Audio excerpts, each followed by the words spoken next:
বিসমিল্লাহির রহমানির রহিম। ইসলামের মূল স্তম্ভ ৫টি। হাদিস ৩।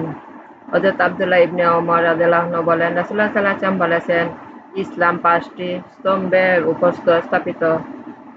এক আল্লাহ ছাড়া কোনো মাবুদ নেই এবং মুহাম্মদ সাল্লাল্লাহু আলাইহি ওয়াসাল্লাম আল্লাহর রাসূল, তার আল্লাহর বান্দা ও তার রাসূল, একথা ঘোষণা করা।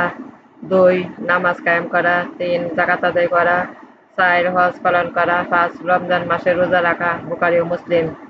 ইমানের ৩টি বিষয়ের মধ্যে। হাদিস ৪।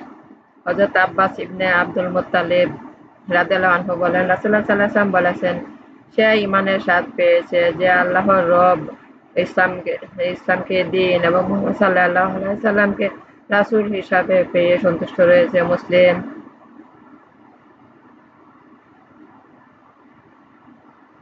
দ্বিগুণ পুরস্কার ৩ ব্যক্তির জন্য। হাদিস ৬। হযরত আবু মুশআরি রাদিয়াল্লাহু আনহু বলেন, রাসূলুল্লাহ সাল্লাল্লাহু আলাইহি ওয়াসাল্লাম বলেছেন, ৩ ব্যক্তির জন্য দ্বিগুণ পুরস্কার রয়েছে। ১. আহলে কিতাব তার নিজের নবীর প্রতি ঈমান এনেছিল, তারপর মুহাম্মদ সাল্লাল্লাহু আলাইহি ওয়াসাল্লামের প্রতি ঈমান এনেছে। যে কৃতদাস যথানিয়মে আল্লাহর হক আদায় করেছে এবং সাথে সাথে মনিবের হক আদায় করেছে। যে ব্যক্তি তার অধীনে একটি কৃতদাস ছিল, যার সাথে সে সহবাস করত, সে তাকে দিন আকবর কায়দা শিক্ষা দিয়েছে, উত্তম রূপে শিক্ষা দিয়েছে, তারপর দিনের আহকাম শিক্ষা দিয়েছে, উত্তম রূপে শিক্ষা দিয়েছে, তারপর তাকে আজাদ করে বিবাহ করেছে, তার জন্য দ্বিগুণ পুরস্কার রয়েছে। বুখারী ও মুসলিম। ইমানের শাখা ৭০টিরও বেশি। হাদিস ৭। হযরত আবু হুরায়রা রাদিয়াল্লাহু আনহু বলেন, রাসূলুল্লাহ সাল্লাল্লাহু আলাইহি ওয়াসাল্লাম বলেছেন, ইমানের ৭০টিরও বেশি শাখা রয়েছে। তার শ্রেষ্ঠটি হলো আল্লাহ ছাড়া কোনো মাবুদ নেই এ ঘোষণা করা। নিম্নতম হলো যে পথ থেকে কষ্টদায়ক জিনিস সরিয়ে ফেলে এবং লজ্জাস্থান ইমানের একটি শাখা। বুখারী ও মুসলিম। ইমানের ৭ পাবে ৩টি কারণে। হাদিস ১০। হযরত আনাস রাদিয়াল্লাহু আনহু বলেন, রাসূলুল্লাহ সাল্লাল্লাহু আলাইহি ওয়াসাল্লাম বলেছেন, ৩টি জিনিস এমন যে ব্যক্তির মধ্যে সেগুলো আছে, সেইগুলো কারণে ঈমান স্বাদ পেয়েছে। যার কাছে আছে আল্লাহ, আল্লাহর রাসূল অন্য সকল সবকিছু হতে প্রিয়তম। যে ব্যক্তি কাউকে শুধু আল্লাহর উদ্দেশ্যে ভালোবাসেন এবং যে ব্যক্তি আল্লাহ তাকে কুফর হতে নাজাত দেওয়ার পর কন্যায় কুফরি ফিরে যাওয়া অপছন্দ করে, যেভাবে সে আগুনে নিক্ষেপ হওয়াকে অপছন্দ করে। বুখারী ও মুসলিম।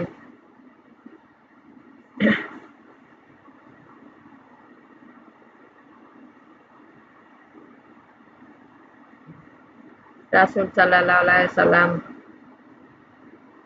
আল্লাহর প্রতি ঈমান আনা। হাদিস ১১। হযরত সুফিয়ান আবু ইবনে আব্দুল্লাহ সাকাফি রাদিয়াল্লাহু আনহু বলেন, একবার আমি হযরত রাসূলুল্লাহ সাল্লাল্লাহু আলাইহি ওয়াসাল্লামের কাছে আরজ করলাম, হে আল্লাহর রাসূল, আমাকে ইসলাম সম্পর্কে একটি চূড়ান্ত কথা বলে দিন, যে সম্পর্কে আপনার পর অন্য বলো না, আপনি ব্যতীত আর কাউকে যেন জিজ্ঞেস করতে না হয়। রাসূলুল্লাহ সাল্লাল্লাহু আলাইহি ওয়াসাল্লাম বলেন, আল্লাহর প্রতি বিশ্বাস রাখা, বিশ্বাস করেছি একথা বলা এবং তার উপর অটল থাকা। মুসলিম। ৫ ওয়াক্ত নামাজ। হাদিস ১২।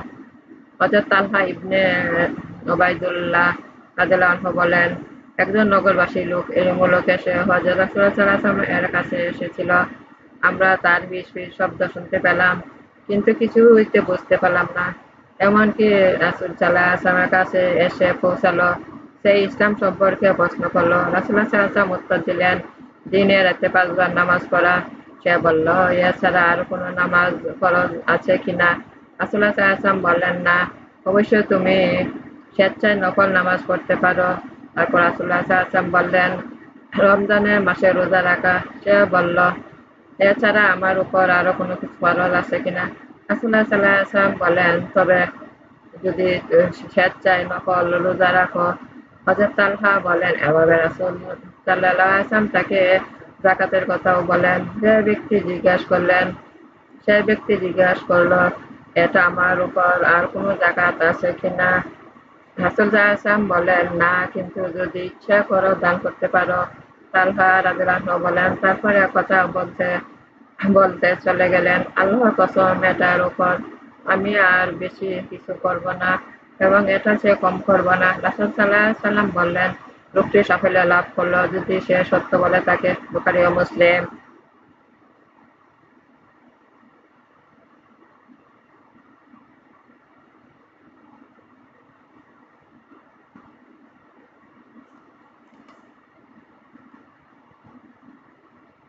আল্লাহর সাথে কোনো কিছু শরীক করবে না। হাদিস 22। হযরত মুআয ইবনে জাবাল রাদিয়াল্লাহু আনহু বলেন, আমি একই গাধার উপর রাসূলুল্লাহ সাল্লাল্লাহু আলাইহি ওয়াসাল্লাম পিছনে আরোহণ করলাম। আমার তার মধ্যে হাওলা হেলান কাঠ ব্যতীত কিছু ব্যবধান ছিল না। তিনি বললেন, হে মুআয, তুমি কি জানো যে আল্লাহ বান্দাদের উপর আল্লাহ তাআলা কি হক এবং আল্লাহর কাছে তার বান্দাদের কি হক রয়েছে? আমি বললাম, আল্লাহ রাসূল এ বিষয়ে অধিক জ্ঞাত। তখন রাসূলুল্লাহ সাল্লাল্লাহু আলাইহি ওয়াসাল্লাম বললেন, বান্দাদের উপর আল্লাহর এ হক রয়েছে যে তারা আল্লাহর ইবাদত করবে এবং তার সাথে কোনো কিছু শরীক করবে না। আর আল্লাহর কাছে বান্দাদের এ হক রয়েছে যে যে ব্যক্তি আল্লাহর কোনো কিছু শরীক করবে না, আল্লাহ তাকে শাস্তি দিবেন না। আমি বললাম, তাহলে কি আমি লোকদের সুসংবাদ দিব না? রাসূল সাল্লাল্লাহু আলাইহি ওয়াসাল্লাম বললেন না, এর সঙ্গে দিও না, তাহলে তারা এটার উপর নির্ভর করে বসে থাকবে। বুখারী ও মুসলিম। ইমানদার ব্যক্তি ব্যস্ত যাবে। হাদিস 24। হযরত আবু যর গিফারী রাদিয়াল্লাহু আনহু বলেন, একদিন আমি হযরত রাসূল সাল্লাল্লাহু আলাইহি ওয়াসাল্লামের খেদমতে পৌঁছালাম। তিনি সাদা কাপড় পরিহিত অবস্থায় ঘুমিয়েছিলেন। তারপর তার কাছে গেলাম। সে সময় তিনি জাগ্রত হয়েছেন। তিনি বললেন, আল্লাহ, যে বান্দা একথা বলবে যে আল্লাহ ছাড়া কোনো মাবুদ নেই এবং অবস্থায় মৃত্যু ইন্তেকাল করবে, সে বেহেশতে যাবে। আমি বললাম, হে আল্লাহর রাসূল, যদি সে বিবাহ করে চুরি করে? রাসূল সাল্লাল্লাহু আলাইহি ওয়াসাল্লাম বললেন, যদি সে বিবাহ ও চুরি করে? আমি পুনরায় বললাম, হে রাসূল সাল্লাল্লাহু আলাইহি ওয়াসাল্লাম, যদি সে ব্যভিচার করে চুরি করে? রাসূল সাল্লাল্লাহু আলাইহি ওয়াসাল্লাম বললেন, ব্যভিচার করে চুরি করে? আমি আবার বললাম, যদি সে ব্যভিচার করে চুরি করে? এবার তিনি বললেন, সে ব্যভিচার করে চুরি করে। আমি জবাই নাক কাটা গেল। হযরত আবু যর যখন এ হাদিস বর্ণনা করতেন তখন আবু যরের নাক কাটা গেল। বুখারী ও মুসলিম। আল্লাহর ইবাদত করলে সে বেহেশতি। হাদিস 27। হযরত মুআয ইবনে জাবাল রাদিয়াল্লাহু আনহু, আমি রাসূল সাল্লাল্লাহু আলাইহি ওয়াসাল্লামকে বললাম, হে আল্লাহর রাসূল, আমাকে এমন একটি আমল বলে দিন যা আমাকে বেহেশতে নিয়ে যাবে, দুজক হতে দূরে রাখবে। রাসূলুল্লাহ সাল্লাল্লাহু আলাইহি ওয়াসাল্লাম বলেন, তুমি একটি বড় প্রশ্ন করলে, কিন্তু আল্লাহ তাআলা যার পক্ষে এটা সহজ করে দিয়েছেন তার পক্ষে অবশ্যই এটা সহজ। তা হচ্ছে আল্লাহর ইবাদত। তারা কাউকে শরীক করবে না। নামাজ কায়েম করবে, যাকাত আদায় করবে, রমজানের রোজা রাখবে, বাইতুল্লাহ হজ করবে। তারপর রাসূল সাল্লাল্লাহু আলাইহি ওয়াসাল্লাম বলে, মুআয, আমি কি তোমার কল্যাণের দ্বারসমূহ কি তা বলে দেব না? জেনে রাখো, রোজা হচ্ছে ডাল স্বরূপ। দান খয়রাত গুনাহকে শীতল করে দেয়, যেভাবে পানি আগুনকে শীতল করে দেয়। মানুষের মধ্যে রাতের নামাজ। তারপর রাসূল সাল্লাল্লাহু আলাইহি ওয়াসাল্লাম পাঠ করলেন, তাদের পার্শ্বদেশে বিছানা হতে পৃথক থাকে। এমনকি তিনি এই আমল পর্যন্ত পৌঁছালেন। তিনি বললেন, আমি কি তোমাকে বলে দিব না যে কাজে আসল স্তম্ভ কি, তার উচ্চ শিখরে বা কি? আমি বললাম, হ্যাঁ, বলুন। সে আল্লাহর রাসূল। তখন রাসূল সাল্লাল্লাহু আলাইহি ওয়াসাল্লাম বললেন, দিন আসল হচ্ছে ইসলাম, আর স্তম্ভ হচ্ছে নামাজ, তার উচ্চ শিখর হচ্ছে জিহাদ। তারপর হযরত রাসূল সাল্লাল্লাহু আলাইহি ওয়াসাল্লাম বললেন, আমি কি তোমাকে বলে দিব না এ সকলের গোড়া কি? আমি উত্তরে বললাম, হ্যাঁ, বলুন। যে আল্লাহর নবী রাসূল সাল্লাল্লাহু আলাইহি ওয়াসাল্লাম তখন সাল্লাল্লাহু আলাইহি ওয়াসাল্লাম নিজের জিহ্বা দ্বারা বললেন, এটা সংযত রাখো। আমি বললাম, হে আল্লাহর রাসূল, আমরা এ জিহ্বা দিয়ে যা বলি এ সম্পর্কে আমাদেরকে ধরা হবে? রাসূল সাল্লাল্লাহু আলাইহি ওয়াসাল্লাম বললেন, কি? বললে, মুআয, কিয়ামতের দিন যা মানুষকে তার মুখের উপর অথবা নাকের উপর করে দুজকে নিক্ষেপ করবে, তা মুখের সংযত কথা ছাড়া আর কি? আহমদ, তিরমিজি, ইবনে মাজাহ। মানুষকে আল্লাহর রাস্তে ভালোবাসতে হয়। হাদিস 28। হযরত আবু উমামা বাহিলী রাদিয়াল্লাহু আনহু বলেন, রাসূল সাল্লাল্লাহু আলাইহি ওয়াসাল্লাম বলেছেন, যে ব্যক্তি আল্লাহর রাস্তায় কারো সাথে শত্রুতা রাখবে এবং আল্লাহর রাস্তে দান খয়রাত করবে অথবা আল্লাহর রাস্তে দান খয়রাত হতে বিরত থাকবে, সে তার পূর্ণ ঈমান পূর্ণ করে নিল। আবু দাউদ ও তিরমিজি এটা মুআজ ইবনে আনাস হতে শব্দের একটু আগ-পিছ বর্ণনা করেছেন। তাতে বর্ণিত আছে যে ঈমান পূর্ণ করে নিয়েছে। আল্লাহর রাস্তে মিত্রতা করা সবচেয়ে ভালো। হাদিস 29। হযরত আবু যর গিফারী রাদিয়াল্লাহু আনহু বলেন, রাসূলুল্লাহ সাল্লাল্লাহু আলাইহি ওয়াসাল্লাম বলেছেন, সব কাজে শ্রেষ্ঠ কাজ হলো আল্লাহর রাস্তে মিত্রতা স্থাপন করা। আর আল্লাহর রাস্তে মিত্রতা স্থাপন করা। আবু দাউদ। যার আমানত নেই তার ঈমান নেই। হাদিস 31। হযরত আনাস রাদিয়াল্লাহু আনহু বলেন, হযরত রাসূলুল্লাহ সাল্লাল্লাহু আলাইহি ওয়াসাল্লাম আমাদেরকে এরূপ উপদেশ খুব কমই দিয়েছেন, যাতে এই কথাগুলো বলেন যে তার আমানত নেই, তার ঈমান নেই এবং যার অঙ্গীকারের মূল্য নেই, যার অঙ্গীকারের মূল্য নেই, তার দিনও নেই। বাইহাকী শুআবুল ঈমানে। আল্লাহর উপর বিশ্বাস রেখে মারা গেলে সে বেহেশতি। হাদিস 33। হযরত উসমান ইবনে আফফান রাদিয়াল্লাহু আনহু বলেন, হযরত রাসূলুল্লাহ সাল্লাল্লাহু আলাইহি ওয়াসাল্লাম বলেছেন যে বিশ্বাস নিয়ে মরবে আল্লাহ ছাড়া কোনো মাবুদ নেই, সে অবশ্যই বেহেশতি। মুসলিম।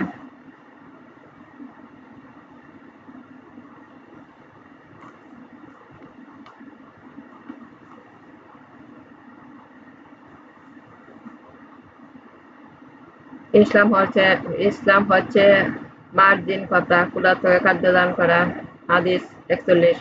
হযরত আমর ইবনে আব্বাস রাদিয়াল্লাহু আনহু বলেন, একদিন আমি রাসূল সাল্লাল্লাহু আলাইহি ওয়াসাল্লামের খেদমতে হাজির হলাম। জিজ্ঞেস করলাম, রাসূল সাল্লাল্লাহু আলাইহি ওয়াসাল্লাম, এবার আপনার সাথে কারা আছেন? রাসূল সাল্লাল্লাহু আলাইহি ওয়াসাল্লাম বলেন, আযাদ ও গোলাম। পুনঃ জিজ্ঞেস করলাম, ইসলাম কি?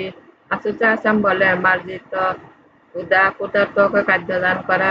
তারপর আমি জিজ্ঞেস করলাম, রাসূল সাল্লাল্লাহু আলাইহি ওয়াসাল্লাম, ঈমান কি? রাসূল সাল্লাল্লাহু আলাইহি ওয়াসাল্লাম বলেন, গুনাহ কাজ থেকে ধৈর্য ধারণ দান করো। আমর রাদিয়াল্লাহু আনহু বলেন, আমি আবার জিজ্ঞেস করলাম, হে রাসূল সাল্লাল্লাহু আলাইহি ওয়াসাল্লাম, ইসলাম উত্তম?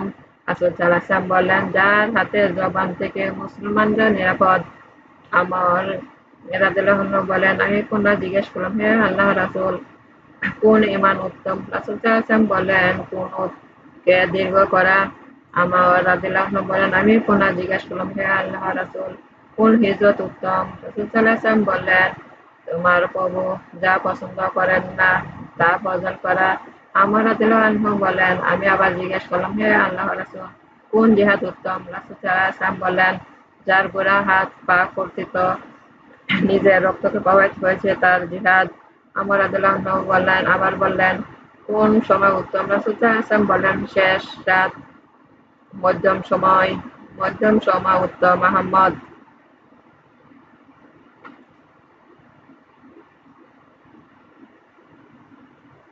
চারটি স্বভাব থাকলে সে মুনাফিক। হাদিস ৪৭।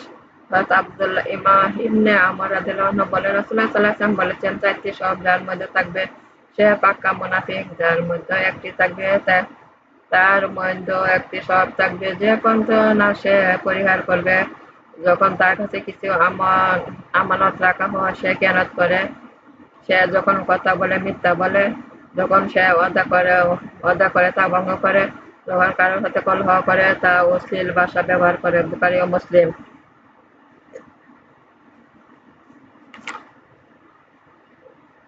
রাসূল সাল্লাল্লাহু আলাইহি ওয়াসাল্লামের 10টি উপদেশ। হাদিস 55। হযরত মুআয ইবনে জাবাল রাদিয়াল্লাহু আনহু বলেন, রাসূলুল্লাহ সাল্লাল্লাহু আলাইহি ওয়াসাল্লাম আমাকে 10টি উপদেশ দিয়েছেন। তিনি বলেছেন, ১. আল্লাহর সাথে কাউকে শরীক করো না, যদি তোমাকে নিহত করে জ্বালিয়েও দেয়।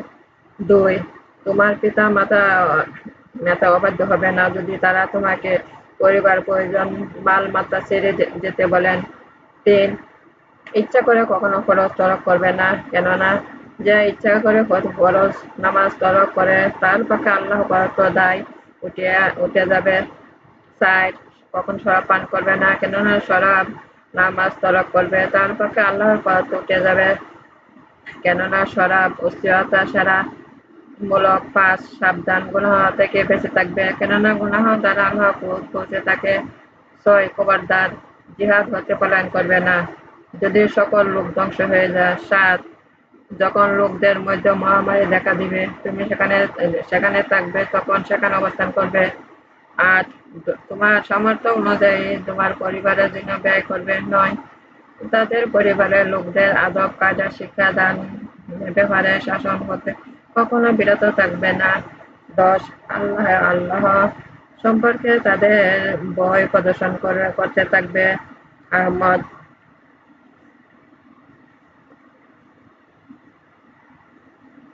আল্লাহ ও তার রাসূলের প্রতি ঈমান আনা। হাদিস ৬৩ হযরত আবু হুরায়রা রাদিয়াল্লাহু আনহু বলেন, রাসূলুল্লাহ সাল্লাল্লাহু আলাইহি ওয়াসাল্লাম মানুষ পরস্পর আলোচনা করতে থাকে, অবশেষে এ পর্যন্ত বলে, আল্লাহ তাআলা হয়তো সব মাখলুকের সৃষ্টি করেছেন, কিন্তু সৃষ্টি করলেন কে? রাসূল কিন্তু আল্লাহকে সৃষ্টি করলেন কে? রাসূল সাল্লাল্লাহু আলাইহি ওয়াসাল্লাম বলেন, যখন কেউ এরূপ অনুভব করবে তখন সে যেন বলে ওঠে, আমি আল্লাহর প্রতি ঈমান এনেছি এবং তার রাসূলের প্রতি ঈমান এনেছি। বুখারী ও মুসলিম।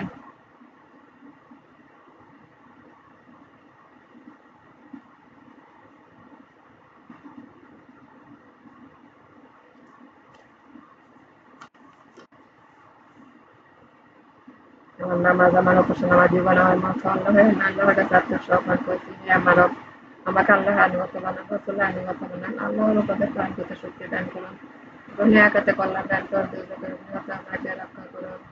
আমাকে হযরত মুহাম্মদ সাল্লাল্লাহু আলাইহি সাল্লামের রাসূল আমাদের জীবনের গুনাহ ক্ষমা করুন। আল্লাহ আমার অভিভাবক, আল্লাহ আমার অভিভাবক, আল্লাহ আমার অভিভাবক, আল্লাহ আমার অবলম্বন, আল্লাহ আমার অবলম্বন, আল্লাহ আমার অবলম্বন। আমার ভিডিওগুলো আপনি একটু বেশি করে শেয়ার করুন, বেশি করে সাবস্ক্রাইব করুন।